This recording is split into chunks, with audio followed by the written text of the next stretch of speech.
With me now to Washington, D.C., anchor of Fox News Sunday. How you doing, Chris? And good afternoon to you. Well, business is good, Bill. And on Sunday, we're going to have an exclusive interview with the OMB director, Mick Mulvaney, to talk about all of this. So, as I say, there's a lot to talk about, and we'll have the right guy to talk about it with. We might be interrupted if we get that tape play out, so just so our audience knows that. Now, Chris, I call this the Trump pace. You think about this next week. He's talking about a tax plan. They're talking about health care.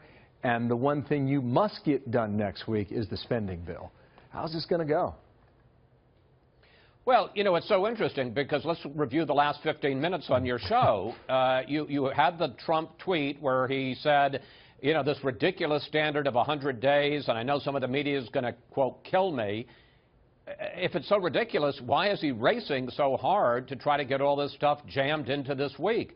There's really only one thing that has to be done this next week, and that is to keep the government running. And let me tell you, that's awfully important, not just for the obvious reasons, but because you have a completely Republican government, a Republican House, a Republican Senate, and a Republican president. If you get a government shutdown a week from today, on the 100th day of the Trump presidency, that's a disaster. So you have to ask, why would you risk anything to allow that to happen? Now he's talking about Obamacare repeal and replace. There's no way that's going to get through the House and the Senate. It could conceivably get through the House. But let's say you did get it through the House. You need Democratic votes to pass the government spending. You think the Democrats are going to be favorably disposed towards a compromise if you kill their big legislative accomplishment of the last 8 years? And then to announce a tax plan in the middle of all this, I mean, you'd just wonder about overload. Look, if he can get it all done by next Saturday, terrific, more power to him. I'm telling you, this is his pace, though, Chris. I mean, this is the way he likes to work. So we'll see how much goes forward next week. Now, Kellyanne Conway was with us earlier today on America's Newsroom, as you were as well. Thank you for the time there. And she said, listen, don't overlook the fact that Neil Gorsuch is on the U.S. Supreme Court. And when you examine the first 100 days and you try to figure out, okay, no major piece of legislation, but we're talking about big things here. And listening to Newt Gingrich explain how he was able to do this in the late 80s and early 90s, sometimes this takes 18 months' time. And what he suggested in that tweet you mentioned earlier was the ridiculous standard that you place on the first 100 days. I get all that. But how much of a priority right now can health care be when Congress hasn't been in town for a week and a half? Well, that's right. And they're going to come in on Tuesday night. A lot of them will not. There's no legislative language at this point. They're not going to have read the language. The CBO won't have been able to score the bill to say what impact will it have on the deficit, what impact will it have on how many more or fewer people are going to have health insurance coverage.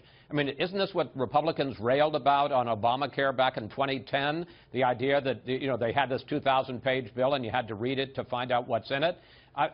Again, maybe they can pull it off, but this seems to me to be a real high-wire act at a time when, you know, look, if the 100 days isn't so great, we'll get to the 101st day, and you can still accomplish a lot of this stuff. Pull on your history a little bit here. Think about Barack Obama in 2009. You had the financial collapse that was going all around us at that point. Loss of jobs everywhere. Significant financial sector hits. I think about George Bush in January of 2001. He's coming off that bruising battle in Tallahassee.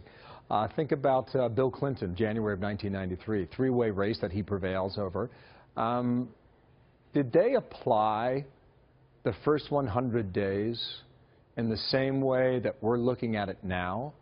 Or have we in 2017 given this more attention that it warrants?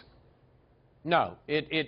Look, you can argue we give it more attention than we warrant, but it's been the same for every president since FDR. And the reason FDR made it a big issue back in 1933 is it was a stimulus, my first 100 days, and we're going to address the Depression.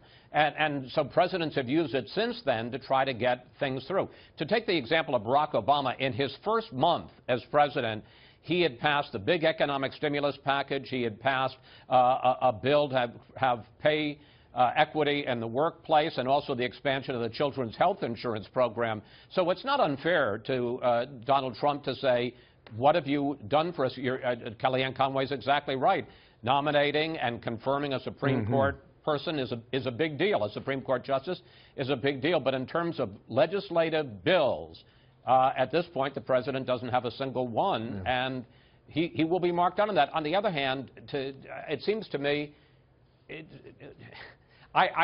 is a ridiculous standard in the sense it doesn't really matter. And if the president gets this done in the 107th day, it'll be more power to him. And we won't think about the first 100. Chris, looking forward to seeing you Sunday. Thank you.